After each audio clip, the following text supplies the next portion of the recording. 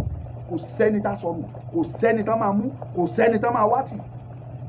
Bẹ́ẹ̀ ni mo sọ fún yín, bó ṣe jẹ́ nìyẹn. Ẹ̀bẹ̀ táwa kàn bẹ gbogbo ẹ̀yin tẹ́ ẹ̀ wò wá ni pé a sì nílò ìrànlọ́wọ́ yín.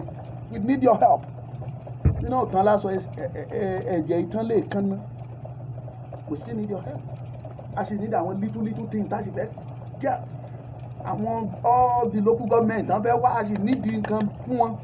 Mọ́tò tá a máa lò kíní àti kejì tá a máa kó instrument sí àti eléyìí tó a máa fi ṣe bí podium táwọn èèyàn máa dúró sí. We need help.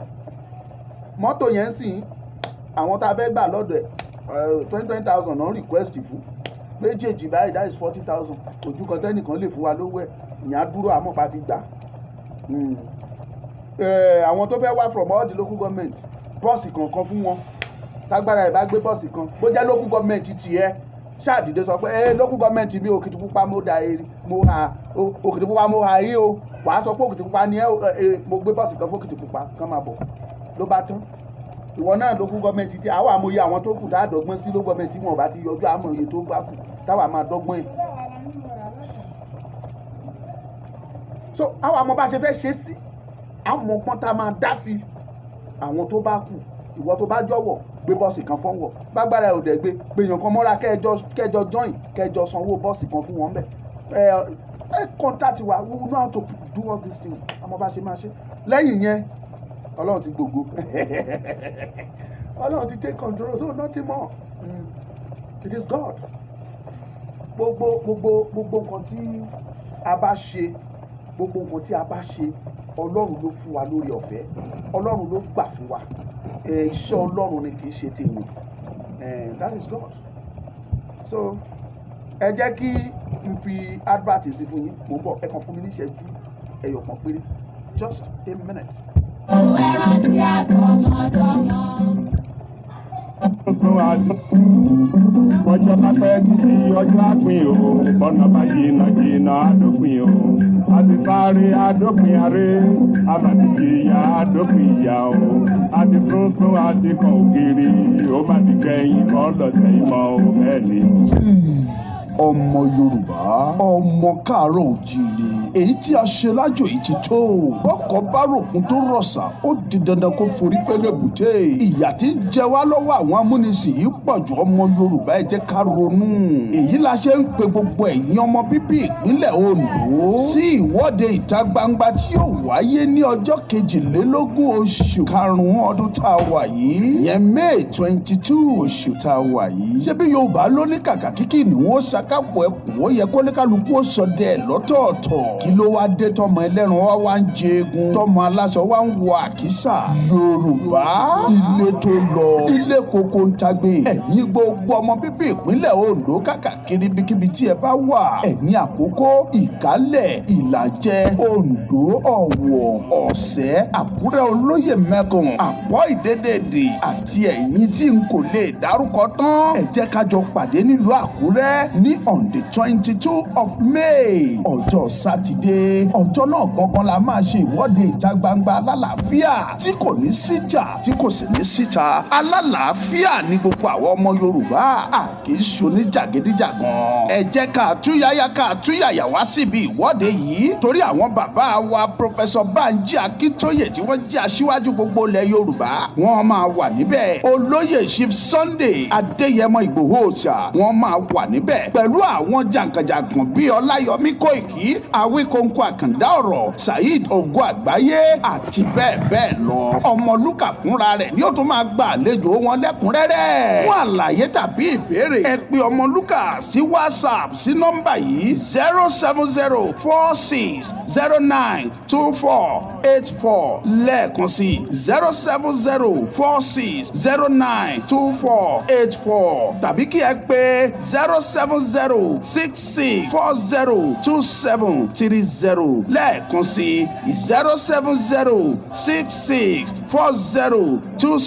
07066402730 tàbí kí ẹ pè nọ́mbà kẹta yìí 08060684864 tàbí 08060684864. Yorùbá Nation Now. Àkókò ti tó ilé tó lọ. Àgbẹ̀ kan ò ní roko títí kó má padà sílé. Yorùbá o, ilé ti yá. Ó ní láéláé kan gbá, ó mà ní láéláé kan gbá. Yorùbá ò ní dọ̀bálẹ̀ ẹ̀fẹ́ nìkan, ó ti gbẹ̀yìn kọ́ lọ́tẹ̀ ìmọ̀ o. Yé ẹ̀dìdé ẹ̀dìdé ẹ̀dìdé bí ológun. Ẹ bá jàgbá sílẹ̀ o, ẹ rántí àtọmọdọ́mọ. ẹ lè bẹ̀rẹ̀ sí ní pè wá ń sìn ká gba pé bíi méjì mẹ́ta ò bá ṣe máa ń gbà á. Just 2 or 3 calls from WhatsApp ẹ bẹ̀rẹ̀ sí ní pè á ti tán data yẹn sílẹ̀ ẹ bẹ̀rẹ̀ sí ní.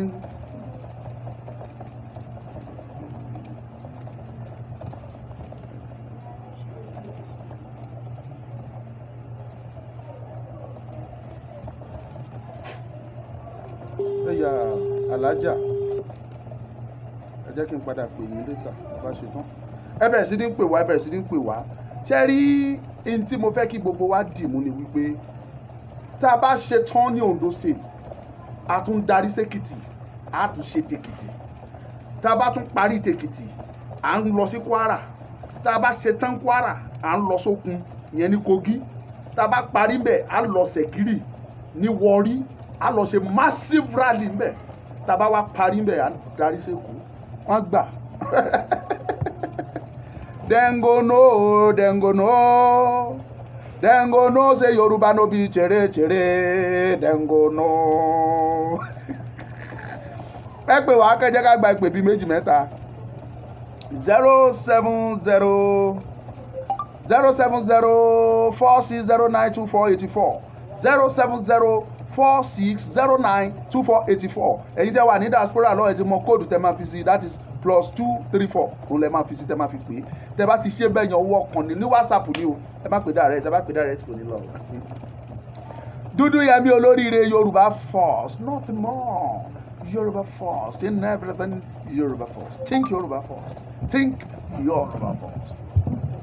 Thank you very much.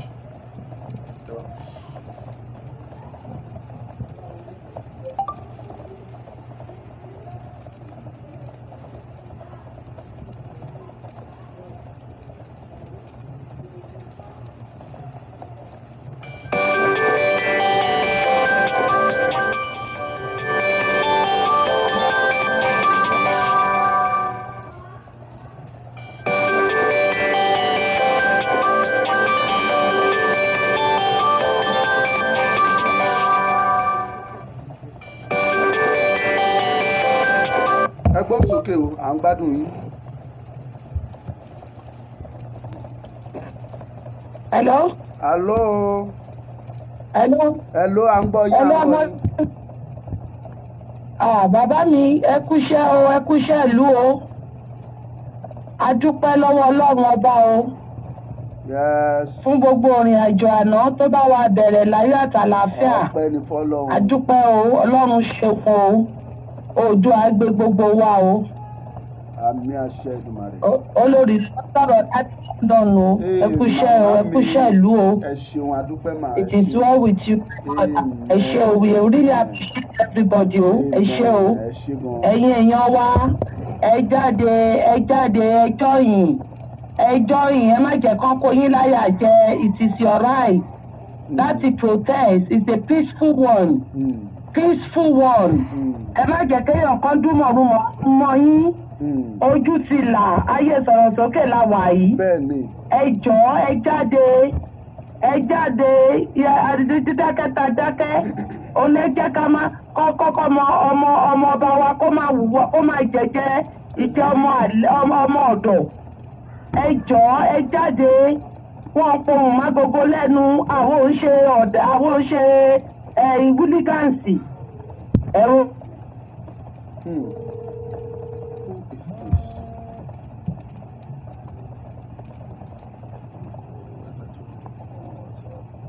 ẹgbẹ́ òsókè màmá mi à ń gbádùn yín jàre. ẹ jáde ọ̀rẹ́ ẹ jọ̀ọ́ ẹ jáde wọ́n pohùn má gbogbo lẹ́nu àlè wà ní ilé kámi torí pé adákẹ́ náà ni wọ́n fi ráìtì wa enough is enough. It's high time everybody get up now you talk. Ẹ fẹ̀rọ̀nù yín hàn by law ẹ̀tọ́ yín ni ẹ ṣe jàǹdùkú àwọn ni wọ́n kó dá jàǹdùkú káàkiri olórí burúkú ni wọ́n ẹ má gbà fún wọn ráìtì yín ni ẹ̀yin police ẹ̀yin DSS àwọn òṣọ̀tá yín o ọmọ ìyá ni wá o ẹjẹ́ àjọ fọwọ́wọ́wọ́ kọ́wọ́ fi mọ́ if not ni ẹ̀yin tẹ́ ẹ bá pé wá ẹ̀yin pé lọ tí ẹ bá pé wá ẹ̀yin pé lọ because àròbí sí yín tí gbogbo ẹ bá dọ̀bẹ̀ tán ní ìsìn gbogbo wa lájọ́ máa jèrè ẹ̀ ẹ̀ẹ́dẹ́gbẹ̀ẹ́ ẹranko àwa náà deserve better life Nigeria Yorùbá nation we deserve better future better life ẹ jọ̀ọ́ nǹkan tó lọ ṣe sílùú yẹn ó yẹ kí London máa kó máa tọ̀ wá lẹ́yìn ni àwọn jẹgúdújẹrá yìí ni wọ́n fẹ́ sí lẹ́nu ẹ jẹ́ kó sọ fún ẹ lọ bí wọ́n bọ̀ làwọn ọmọ wọn wà níbo nìyàwó wọn wà wọ́n máa fún yín 10,000 ẹ máa jìyà ọdún 8 àsìkò tó ẹlòmíì ti níná ládùúgbò ẹ ní ìsìn ó ti dé lóṣù 3 ẹ ti wo tẹlifíṣàn ní ìsìn ayé ọdún ṣáájé nìyẹn ṣé ayé nìyẹn láì ṣe pé ní zoo la wà ẹranko gan òun kan ń gba láìsí látọ̀dọ̀ Ọlọ́run wíjì sì mọ́lẹ̀ wọ́n mọ̀ wọ́n fẹ́ sọ wá sínú òkùnkùn ẹja sọ fún wọn àti jí à ń sùn tẹ́lẹ̀ ní àti jí báyìí ẹ̀yin ọmọ ìyá mi ẹ jáde ẹ̀túyàyà kò sẹ́ni tó máa fọwọ́ kàn yín ìkọlẹ̀ ara rí lánàá yẹn ọmọ Lúkà ẹjọ́ mo fẹ́ bèèrè nǹkankan. Bàbá mi ẹni tí wọ́n mú lánàá yẹn tó lóun ṣiṣẹ́ fún DSS ẹ jọ̀ọ́ we appreciate it bẹ́ẹ̀ tí ẹ ṣe fídíò gbogbo wa rí torí tá a bá máa sọ lọ sọ bọ̀ sí wọn nírọ́ ni wọ́n pa prove the evidence bring the ẹ̀tẹ̀yìn tẹ́ máa ń bèrè wíwẹ́ bring the evidence ayé ń ṣe o sick you are really sick. Bàbá mi ọmọ Lúkà ẹ jọ̀ọ́ tí irú ẹ̀ bá tún ti ṣẹlẹ̀ ẹ mọ̀ nǹkan tẹ́ máa ṣe fún wa. I'm speaking on behalf of the diaspora.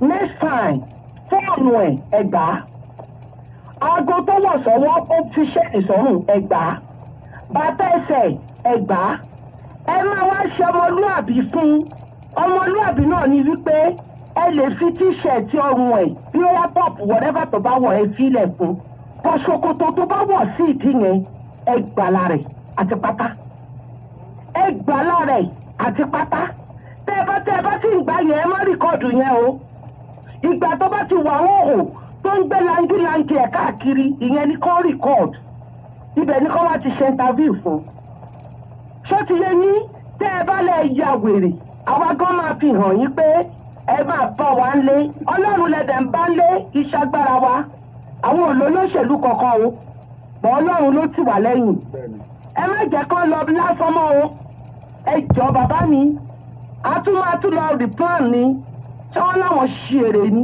ẹ̀yin olórí burúkú ẹ̀yin ọmọ àlè Yorùbá yìí àmọye tó fún yín ẹ wò bẹ́ẹ̀ kẹ́ ẹ ṣe dàbí ẹ ti mọ̀ wípé ó ti mi lùkùdì abẹ́ẹ̀kẹ́ jọ̀ǹtì ọmọ àlè Yorùbá ọmọ àlè ojú ti fámìlì ẹ ojú ti ìyàwó ẹ tó bá ní ojú ti ìran ẹ gan pàápàá ẹ̀yin olórí burúkú ẹ̀yin ọmọ òṣì.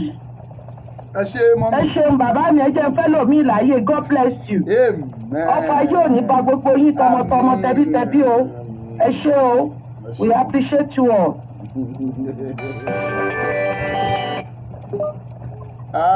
Umu. Assalamu alaikum sir.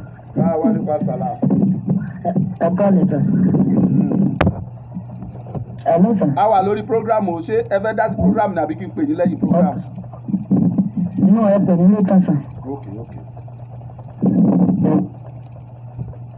Ẹ pè ẹ jẹ́ ká gba pé kan sí tàbí méjì káwà round up. Iṣẹ́ pọ̀ òkè tí pupa. Okay.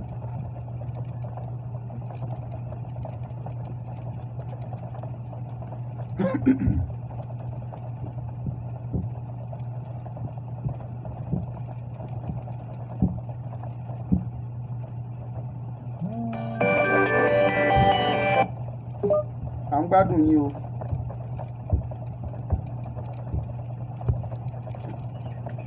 Hello, Ọmọlúkà. Bàbá mi. Hello. Ẹ gbóhùn sókè. Àlàáfíà lẹ wà. Ọpẹ́ ni fọ́lọ́run ẹ̀ ní kú láéláé.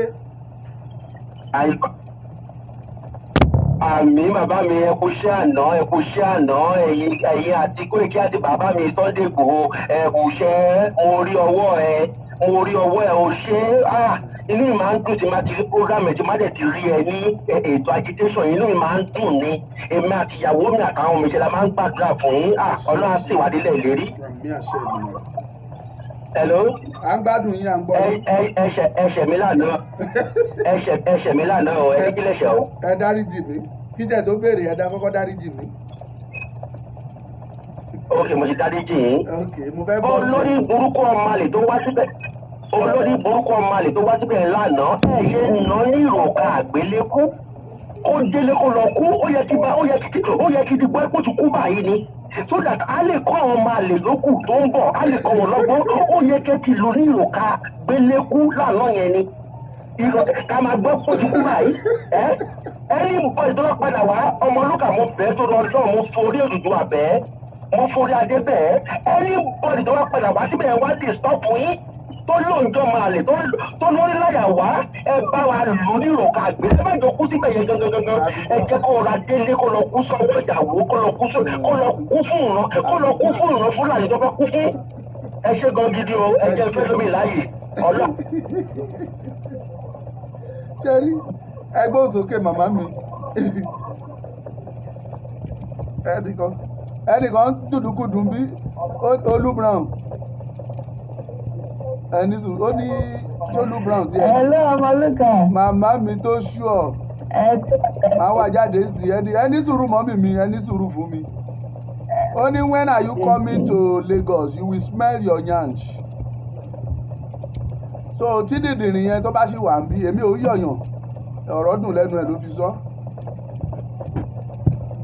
So àwa ti ń wá sí Èkó and we will continue to come to Èkó. So nothing will stop us. Ó dùn mí olóyè burúkú ẹ̀mí tẹ̀ wọ́n bí mo fi tó lòun wọ̀. So that is left for you. Ìwọ ló mọ wàhálà ló kó rẹ̀ sí. Àwa ń wá sí Èkó gbogbo ìgbà. Àwa ń wà. Àṣẹ tí Tinubu nílé Èkó làwa náà ní àjọ lèkó ni. Bàbá ló jẹ́ fèmí o no doubt. Ó dẹ̀ jẹ́ leader fún mi no doubt. But ọmọ Yorùbá náà lè mí. Yorùbá ló dẹ̀ lèkó.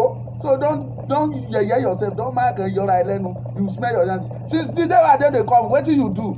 I call my papa, I even go to the port. You no see me that time, you no do anything. Shame on you. Tí n bá tún wá ìtún WhatsApp bàbá màá tún ṣe fídíò ń bẹ̀ kò sí mẹ́ta láàyè bẹ́ẹ̀ kò ní dáa fún ẹ papọ̀ pẹ̀lú àwọn tó ń ṣe. Shame on you. Mọ́mì mi ẹgbọ́n sókè jọ ẹnìkan ló fẹ́ máa mórí mi gbóná. Èpè ti mẹ́rin yẹn ọ̀rẹ́dì. Èpè ti mọ. Bó jẹ́ pé wọ́n rán wá bíi tàná bẹ́ẹ̀ tó ń rán wá lánàá yìí náà ẹni yẹn náà kò fara re lọ lánàá ẹni náà ilẹ̀ Oòduà ti mú báyẹn bó ṣe ń sọ̀sọ̀kùsọ̀ yẹn.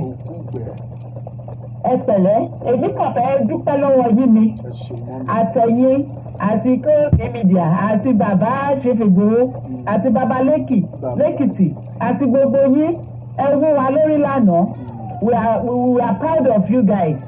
Ẹ ṣé gan ni gbogbo wa nídìí àfẹ́rẹ́ àwà lẹ́yìn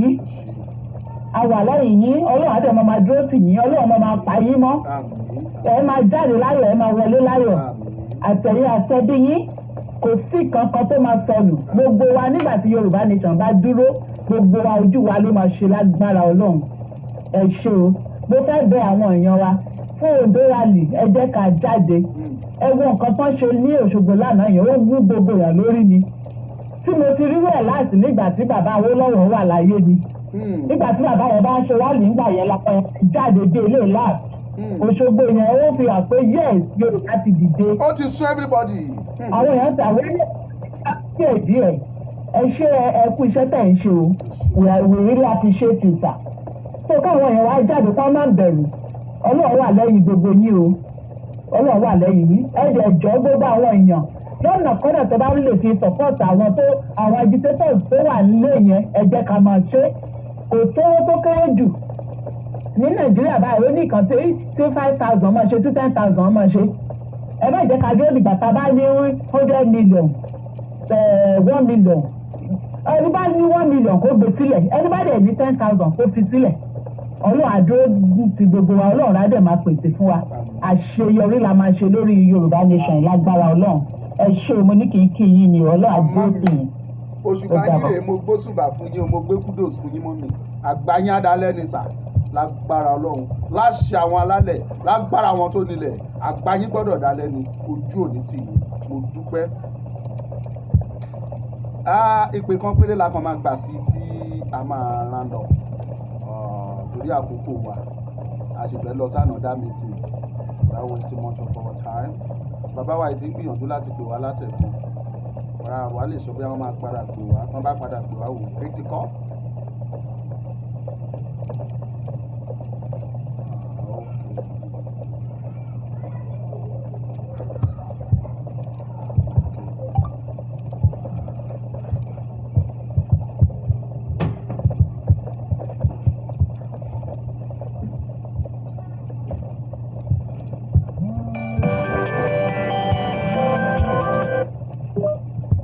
Màmá mi. Ẹ kú iṣẹ́ takuntakun mo rí yín lóṣogbo lánàá o. Mọ́mì mi. Òjò ẹ wo òjò àbí ti Àkúrẹ́ máa ní agbára ọmọ Ondo tètè ní ní mo ti pe àwọn èèyàn mi kán mẹ́sọ̀ kán yọjú síbẹ̀. Ẹ kú iṣẹ́ takuntakun kò ní rẹ̀ yín o ọwọ́ ayé ò ní ká yín o. mo ní kí n dá sórí ètò ni ọmọkùnrin yẹn jẹ ló yẹ kó tó kùn mọ́ lọ́rùn kó má jò lọ lánàá ni tó náà lè káwọn yòókù lọ́gbọ́n tó máa fẹ́ tókè nọ́ọ̀sẹ̀nsì kó má wàá ṣe yẹn ló ń dojú ètò torí kò ní padà sílé mọ́ o. àwọn kan ò ní tíráì ẹ̀. wọ́n tíráì wò lórí yín lára inú mi dùn gan mo sọ fáwọn èèyàn mi tó wà lóṣogbo tó lóṣogbo mo gbé tẹ́lẹ̀ kí n tó wà ní kí n tó wá sí Amẹ́ríkà ọ̀tọ̀ mo ń dó sèkì lèmi náà. Okay, that's great. Okay, ẹkúnṣẹ́ náà. Mọ́mì mi ẹ ṣé mo dúpẹ́ o ẹ ṣé gan-an. A nílè gbé ju ìwọ̀nba ìpè tí a ti gbé yìí torí pé I have to attend to some things. Rally wa di I have to tie something else. Ẹ gbóhùn sókè à ń gbọ́ yín.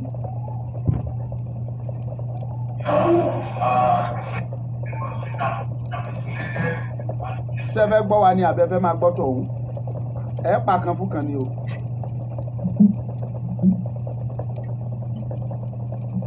À ń gbọ́ yín.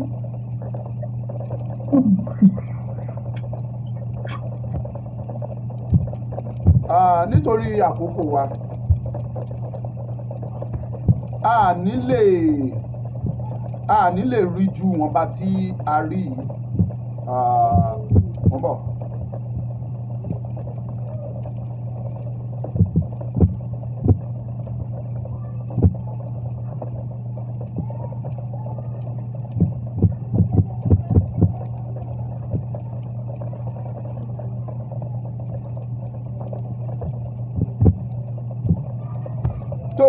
Adúpẹ́ lọ́wọ́ gbogbo ẹ̀yin tí ẹ ti wà pẹ̀lú wa látàárọ̀ ẹ fi Olú Brown sílẹ̀ ibi tí ó yé sí ló fi sọ̀rọ̀ sí ṣé wọ́n sọ fún ẹ pé mi kórìíra Tinubu ni ṣé wọ́n sọ fún ẹ pé mo hate Tinubu ni I don't hate Tinubu I love him as a matter of fact but I don't love him more than the Yoruba itself I love Yorubas to Tinubu lọ and that is why I am here to do what is right because Tinubu ò lè gbàdúrà kọ́mọ òun kí ọmọ òun kí èmi ọmọ yìí tẹ̀ ń wò yìí Tinubu ò lè gbàdúrà pé kí n ṣoríire ju ọmọ òun lọ kò lè gbàdúrà pé kọ́nà mi là ju ti ọmọ òun lọ So I have to fight for my right and to make sure my future is bright. So my future lies on the palms of my hand. That is why I took it. That is why I am trying my possible best to make sure I have a brighter future. I don't know about you, Olu Brown, and I don't blame you. You are free to say whatever you want to say. Say whatever you have in mind about Tinubu. Is the Omawolowo, is this, is that. Nobody is against that. But I can guarantee you, in 2023, no election. It's either Yoruba Nation before 2023 or at all woman tells anything more. Cut in law before 2023. But by mistake, that Bawati law before 2023. Kò ní síbò, wọn ò ní di ìbò. Ìbò tá a bá máa di abẹ́ dìbò Yorùbá territory ni láti ní leaders sí wọn bá state tá a bá ní òun la máa gbà kan dì nílẹ̀ Yorùbá. Lẹ́yìn yẹn kò síbò. Ìbò tá a dẹ̀ fẹ́ dì yẹn kò ní sí tó ń jẹ́ party Nàìjíríà mọ́. No APC, no PDP, no APGA, no whatever it is. Kò sí. Fúnra wa la wa ní party tiwa. We are going to practice democracy anyway in our new nation Yoruba. So we will have our own prime minister. And by the grace of God, I can guarantee you that we will live before 2023. God Almighty. Tí o bá ti kúrò lórí ìtẹ́ yẹn tó sì dúró síbi mímọ́ tó dúró sí yẹn, we will leave Nigeria before 2023. So don't disturb you, don't kill yourself, Olu Brown. Èmi ò sí lára àwọn tó fẹ́ bá wọn ṣépè fún ẹ. Tó máa ṣépè fún ẹ máa ṣe fún ẹ. Tinubu ẹ tó ń pariwo. Ṣó mọ ilé tó ń gbé? Ṣó mọ ohun tó jẹ sùn? Ṣó mọ ìran ẹ? By mistake, if Tinubu become the president of this country, will Tinubu presidency change your life? Will it change the life of your family? Will that change everything in your community? So shame on you. Olu Brown or whatever you call yourself. You don't have àròjinlẹ̀, deep talk, you don't have it. Get out, Joe. Ṣé jàre gbogbo ẹ̀yin tí ẹ wà pẹ̀lú mi? Mi ò tẹ́ ń block èèyàn. Nígbà tá a bá sọ pé nìkan sọ̀sọ̀kúsọ àwa la fẹ́ block ẹ̀. Báwo la ṣe rí kan mú dán? There is sense in nonsense. Ní èèyàn bá sọ nonsense, wàá máa rí sense díẹ̀díẹ̀ mú jáde. Ó báyìí ó ti ní nǹkan tó ṣe. I don't need to send there. Me let them block ẹ̀. I don't block people. Let them talk whatever I want to. Tí wọ́n bá fẹ́ sọ nìkan sọ. Èmi ò ń block èèyàn. So bó ṣe jẹ́ nìyẹn o, a dúpẹ́ lọ́wọ́ gbogbo èyí tí ẹ ti wà pẹ̀lú wa látọ̀rẹ́. Má bínú tá a bá tẹ̀ wá lè dárúkọ lénìí. Ẹ̀yin tá ẹ ti subscribe sí YouTube ẹ bá wa subscribe sí i. That is Omoluka Great TV. Ẹ subscribe síbẹ̀. Ẹ like ẹ share ẹ jẹ́ kó lọ, ẹ jẹ́ kó fẹ́ lọ. Kẹ́dẹ̀ fi comment yín síbẹ̀ ó tẹ́ bá like ẹ. Gbogbo ẹ náà ló rí di fún wa kò ní bàjẹ́ fún yín o. Mo dúpẹ́ lọ́wọ́ yín. Rally Ondo State ọjọ́ Saturday tó ń bọ̀ ni. That is approximately 6 days now. By Monday, we'll start the preparation, which is tomorrow. Today is gone. By Monday, Tuesday, Wednesday, Thursday, and Friday, we have only 5 days to prepare. By Saturday, Atiwani, by bit artificial intervention. So I am begging you, whatever the Bapepi assist, and do any country once by you to do mass work. That's what we are saying. And you know, about joke to put to the depending contingency to bad, only something really.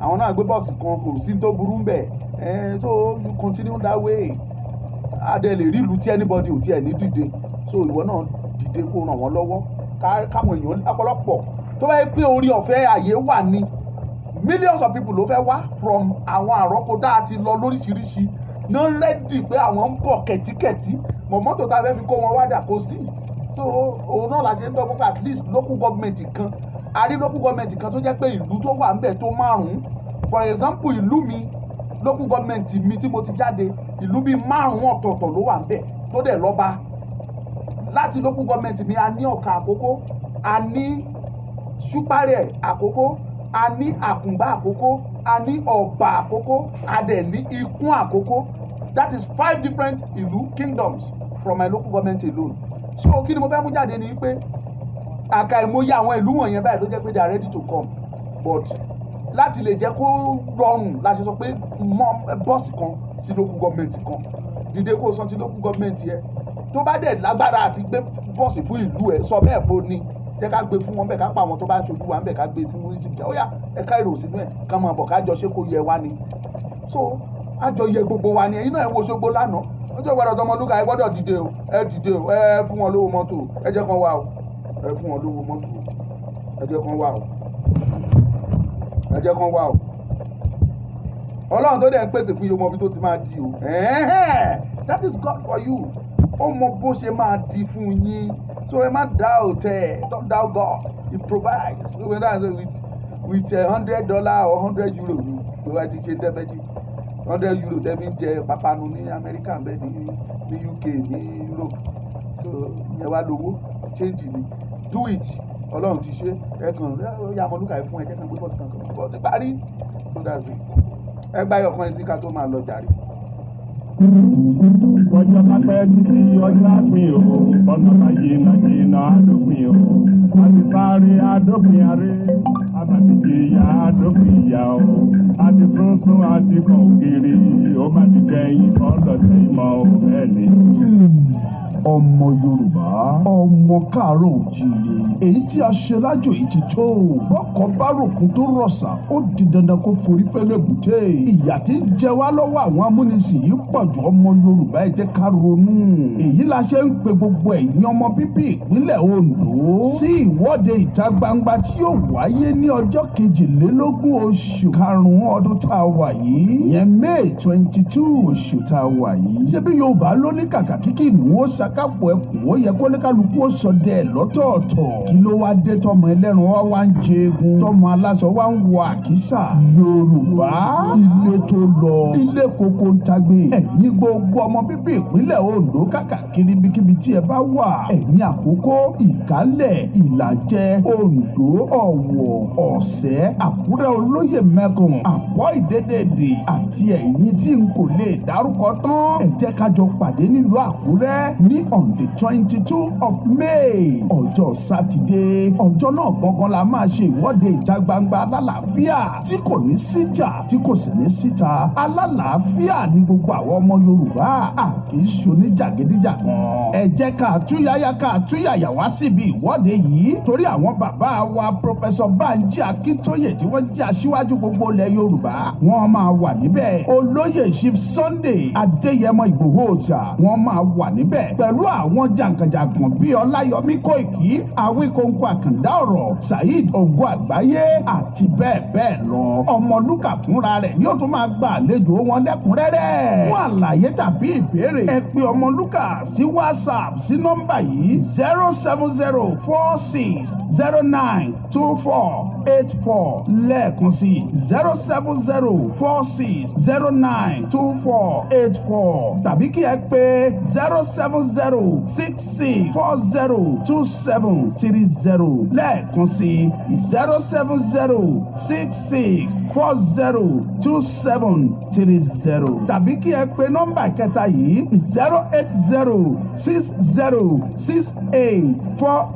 08060684864 tàbí 08060684864 Yorùbá Nation Now àkókò ti tó ilé tó lọ àgbẹ̀ kan ò ní roko títí kó má padà sílé Yorùbá o ilé ti yá. Ó ní láéláé fún bá ó mà ní láéláé fún bá Yorùbá ò ní dọ̀bálẹ̀ ẹ̀fẹ̀ nìkan ó ti kẹ́yìn kan lọ́sẹ̀ mọ́ o.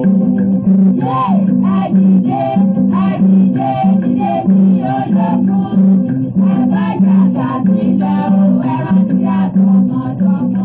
tó kò ní jù báyìí lọ Ọmọlúkà lórúkọ tí mò ń jẹ fún èyí tí ẹ tí ì bá wa share ẹ bá wa pín èyí tí ẹ tí ì subscribe sí YouTube channel wa ní Ọmọlúkà Great TV please do subscribe ẹ bá wa like ẹ share ẹ jẹ́ kó lọ Ọmọlúkà mò ń jẹ ẹ̀yin tẹ́lẹ̀ fẹ́ contact mi nọ́mbà yẹn tí wà ń sàlẹ̀ ń bẹ̀ that is 07046092484 again 07046092484 WhatsApp only tẹ́ bá pè direct kò ní lọ o Nàìjíríà la wà o if you call and direct you no go go abeg so Ọmọlúkà lórúkọ mi ẹ ṣé mo dúpẹ́ a tún pàdé lọ́la lógo Ọlọ́run láṣẹ Ọlọ́run nípa ìfẹ́ olùgbàlà tí yóò sí nǹkan bye.